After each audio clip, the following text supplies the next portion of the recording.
Welcome to the world of boundless imagination and endless possibilities. Get ready to embark on a journey that will unlock the power of your mind and ignite your creative spirit. Today, we dive deep into the realms of thinking and dreaming with creativity. In this captivating video, we'll explore the art of thinking beyond boundaries, unleashing your mind's full potential and daring to dream in vivid colors. Discover the secrets to cultivating innovative ideas, breaking free from conventional thinking, and embracing the extraordinary. Join us as we delve into the minds of visionaries who have harnessed the power of creative thinking. From renowned artists to groundbreaking inventors, we'll uncover the unique approaches and share practical techniques to nurture your own creative genius. Get ready to awaken your imagination and explore uncharted territories of thought.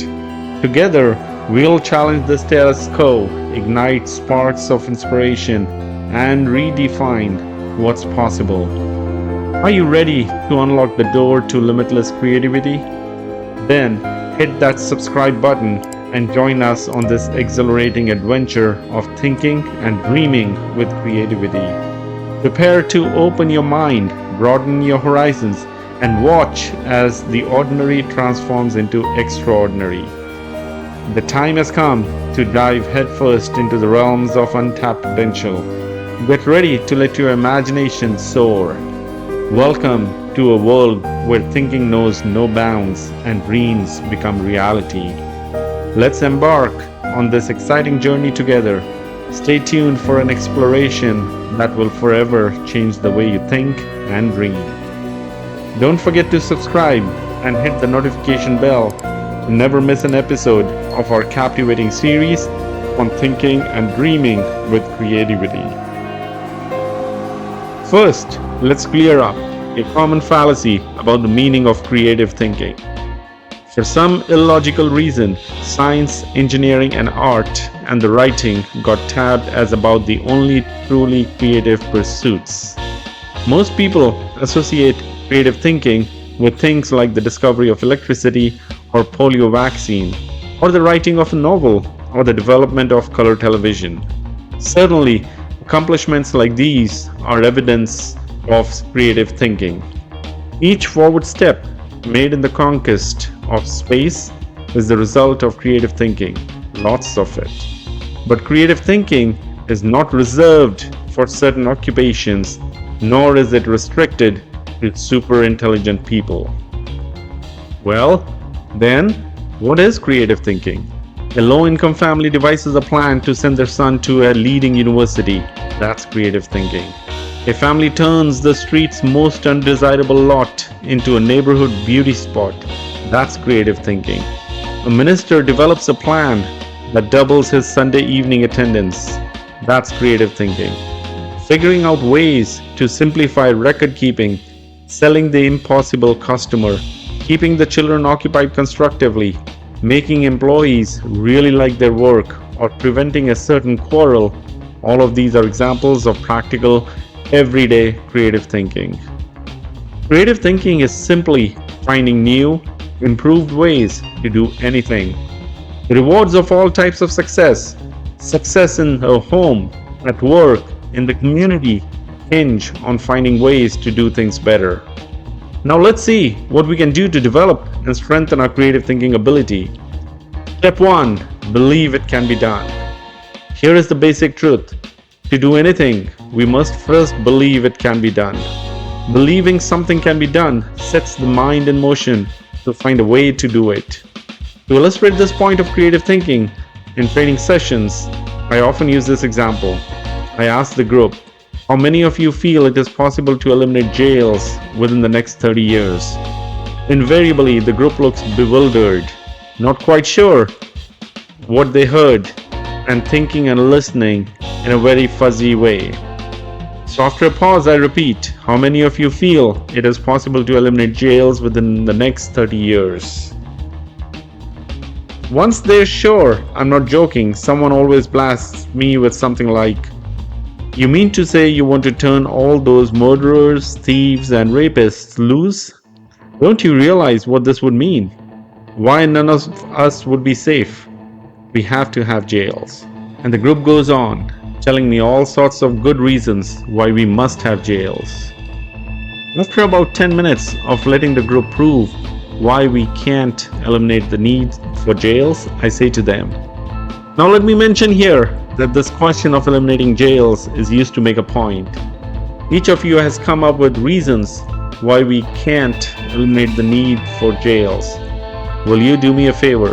Will you try extra hard for a few minutes to believe we can eliminate jails?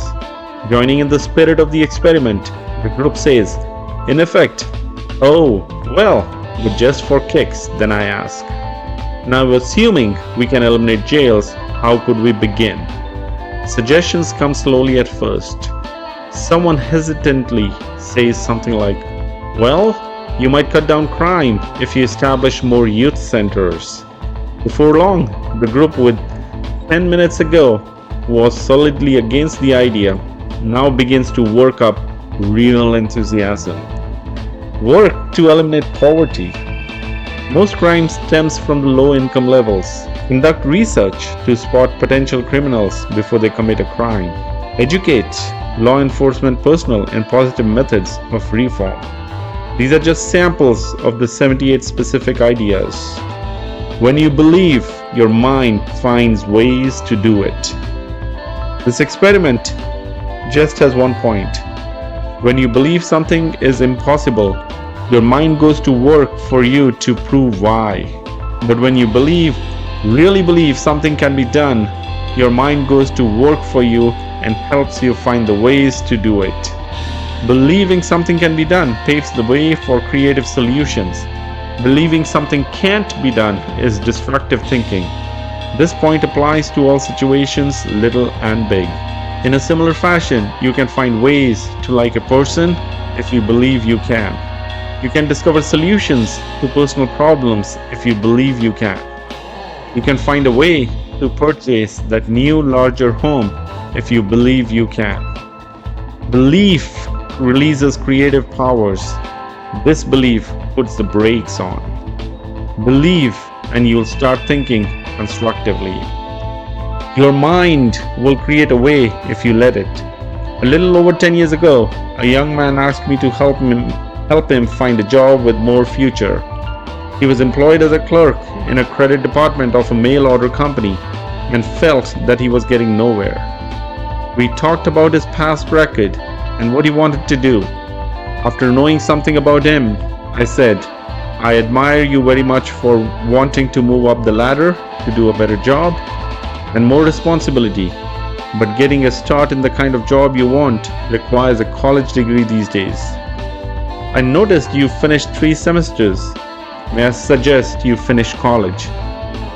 Going summers, you can do it in 2 years. Then I'm sure you can land the job you want with that company you want to work for. I realize, he answered, that a college education would help, but it's impossible for me to go back to school. Impossible? Why? I asked. Well, for one thing, he began. I'm 24. On top of that, my wife and I are expecting our second child in a couple of months. We barely get by now onto what I make. I wouldn't have time to study since I'd have to keep my job. It's just impossible, that's all. The young man really had himself convinced that finishing college was impossible. Then I said to him, if you believe it's impossible to finish school, then it is. But by the same token, if you'll just believe it's possible to return to the university, a solution will come. Now here's what I would like you to do. Make up your mind you're going to go back to school. Let that one thought dominate your thinking. Then really think about how you can do it and still support your family. Come back in a couple of weeks and let me know what ideas you have come up with. My young friend returned 2 weeks later. I thought a lot about what you said, he began. I've decided I must go back to school. I haven't figured out all the angles yet, but I'll find a solution. And he did. He managed to get a scholarship provided by a trade association, which paid his tuition, books, and incidentals. He rearranged his work schedule so he could attend classes. His enthusiasm and the promise of a better life won him his wife's full support. Together, they creatively found ways to budget money and time more effectively. Last month, he received his degree one day and went to work the next as a management trainee for a large corporation. Where there's a will, there is a way. Believe it can be done. That's basic to creative thinking. Here are some suggestions to help you develop creative power through belief. First, eliminate the word impossible from your thinking and speaking vocabularies.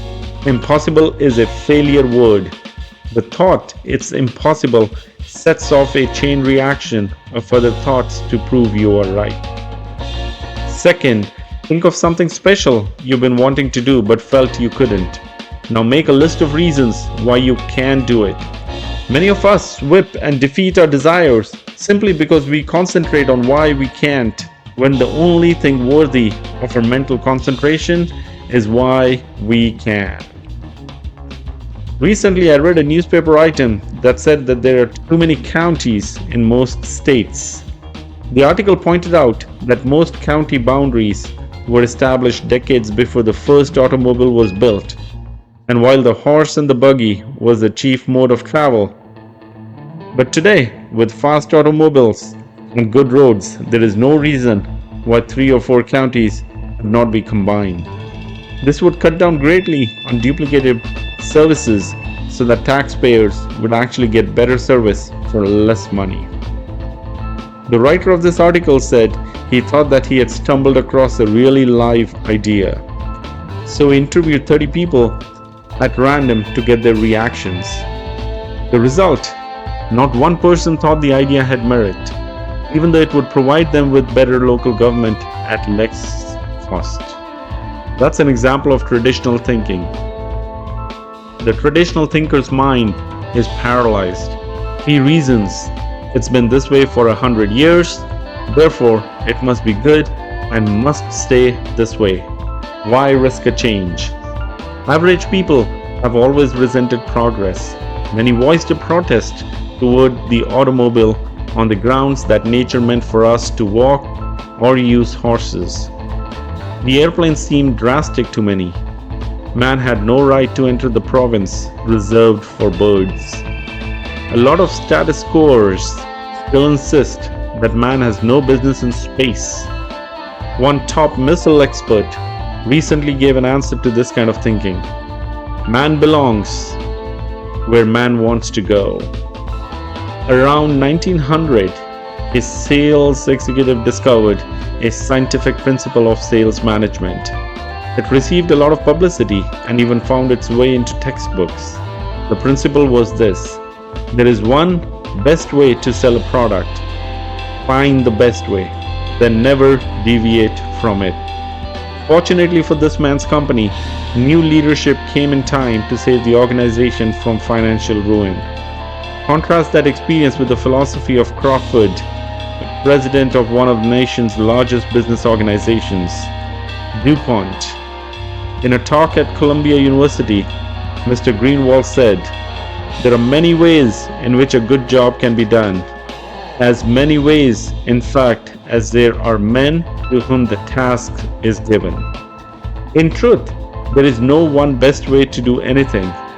There is no one best way to decorate an apartment, landscape a lawn, make a sail, rear a child, or cook a steak. There are as many best ways as there are creative minds. Nothing grows in ice. If we let tradition freeze our minds, new ideas can't sprout. Make this test sometime soon. Propose one of the ideas below to someone and then watch his behavior. Number 1, the postal system. Long a government monopoly should be turned over to private enterprise. Try this idea. Presidential elections should be held every 2 to 6 years instead of 4. How about this one? The retirement age should be raised to 70. Whether these ideas are sound or practical is not the point. What is significant is how a person handles propositions like these. If he laughs at the idea and doesn't give it a second thought, and probably 95% will laugh at it, chances are he suffers from tradition paralysis. But the 1 in 20 who says, "That's an interesting idea, tell me more about it," has a mind that's turned to creativity. Traditional thinking is personal enemy number one for the person who is interested in creative personal success program. Traditional thinking freezes your mind, blocks your progress, and prevents you from developing creative power. Here are 3 ways to fight it. Way number 1, become receptive to ideas. Welcome new ideas. Destroy these thought repellents. Won't work, can't be done, it's useless, and it's stupid. Number 2, be an experimental person. Break up fixed routines. Expose yourself to new restaurants, new books, new theaters, new friends. Take a different route to work someday. Take a different vacation this year. Do something new and different this weekend. And here's the 3rd way to do it. Be progressive, not regressive. Not, that's the way we did it where I used to work, so we ought to do it that way here. But how can we do it better than we did it where I used to work? Not backward, regressive thinking, but forward, progressive thinking. Because you got up at 5:30 a.m. to deliver papers or milk the cows when you were a youngster doesn't necessarily mean it's a good idea for you to require your children to do the same. Imagine what would happen to the Ford Motor Company if its management allowed itself to think, "This year we built the ultimate in automobiles. Further improvement is impossible. Therefore, all experimental engineering and design activities are hereby permanently terminated." Even the mammoth Ford Motor Company would shrivel fast with this attitude. Successful people, like successful businesses, live with these questions. How can I improve the quality of my performance? How can I do better? Absolute perfection in all human undertakings, from building missiles to rearing children, is unattainable. This means there is endless room for improvement. Successful people know this, and they are always searching for a better way. The question, how can I do it better? Big success calls for persons who continually set higher standards for themselves and others. Persons who are searching for ways to increase efficiency, to get more output at lower cost, do more with less effort. Success is reserved for the "I can do it better" kind of person. General Electric used to use the slogan, "Progress is our most important product." Why not make progress your most important product? The "I can do better" philosophy works magic. When you talk to yourself, "How can I do better?" your creative power is switched on, and ways for doing things better suggest themselves. Here is a daily exercise that will help you discover and develop the power of the "I can do better" attitude. Each day, before you begin work, devote 10 minutes to thinking, "How can I do a better job today?" Ask, "What can I do today to encourage my employees? What special favor can I do for my customers? How can I increase my personal efficiency?" This exercise is simple, but it works. Try it, and you'll find unlimited creative ways to win greater success. Capacity is a state of mind. Every day, it seems this takes place in the fast-moving world of business. The boss calls in an employee and explains that a special task must be accomplished. Then he says, "I know you've got a lot of work to do, but can you handle this?" Too often an employee replies, "I'm awfully sorry, but I'm all loaded down now. I wish I could take it on, but I'm just too busy." Under the circumstances, The boss doesn't hold it against the employee because it is extra duty, so to speak.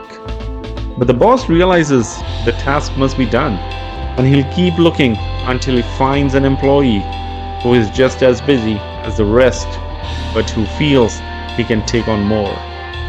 And this employee is the fellow who will forge ahead. In business, in the home, in the community, the success combination is do what you do better and do more of what you do. Convinced it pays to do more and better? Then try this two-step procedure. Step number 1, eagerly accept the opportunity to do more. It's compliment to be asked to take on a new responsibility. Accepting greater responsibility on the job makes you stand out and shows that you are more valuable. When your neighbors ask you to represent them in a civic matter, accept. It helps you to become a community leader. Next, this is step number 2. Concentrate on how can I do more. Creative answers will come. Some of these answers may be better planning and organization of your present work, or taking intelligent shortcuts in your routine activities, or possibly dropping non-essential activities altogether. But let me repeat, the solution for doing more will appear. As a personal policy, I have accepted fully the concept, if you want it done, give it to a busy man. I refuse to work on important projects with persons who have lots of free time. I have learned from painful, expensive experience that the fellow who has plenty of time makes an ineffective work partner. All the successful, competent people I know are busy. When I start something, some project with them, I know it will be satisfactorily completed. I have learned in dozens of instances that I can count on a busy man to deliver. But I have often been disappointed in working with people who have all the time in the world. Progressive business management constantly asks, what can we do to expand output? Why not ask yourself, what can I do to expand my output? Your mind will creatively show you how. In hundreds of interviews with people at all levels, I've made this discovery. The bigger the person, the more apt he is to encourage you to talk. The smaller the person, the more apt he is to preach to you. Big people monopolize the listening. Small people monopolize the talking. Note this also. Top-level leaders in all walks of life spend much more time requesting advice than they do in giving it. Before a top man makes a decision, he asks, how do you feel about it? What do you recommend? What would you do under these circumstances? How does this sound to you? Look at it this way. A leader in a decision-making human machine. Now to manufacture anything, you've got to have raw material. In reaching creative decisions, the raw materials are the ideas and suggestions of others. Don't, of course, expect other people to give you ready-made solutions. That's not the primary reason for asking or listening. Ideas of other people help to spark your own ideas so your mind is more creative. Successful businesses invest large sums in consumer research. They ask people about the taste, quality, size, and appearance of a product. Listening to people provides definitive ideas for making the product more saleable. It also suggests to the manufacturer what he should tell consumers about the product in his advertising. The procedure for developing successful products is to get as much opinion as you can. Listen to the people who will buy the product and then design the product and its promotion to please these people. In an office recently, I noticed a sign that said, to sell John Brown what John Brown buys, you've got to see things through John Brown's eyes. And the way to get John Brown's vision is to listen to what John Brown has to say. Your ears are your intake valves. They feed your mind raw materials that can be converted into creative power.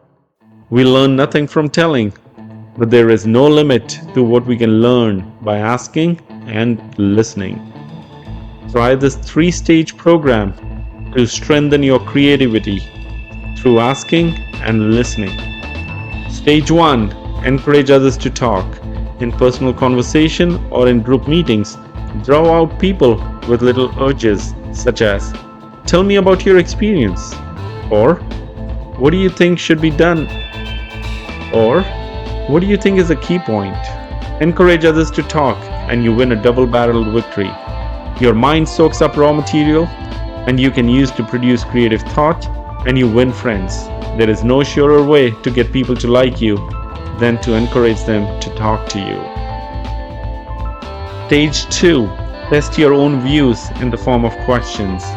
Let other people help you smooth and polish your ideas. Use the "what do you think of this suggestion" approach.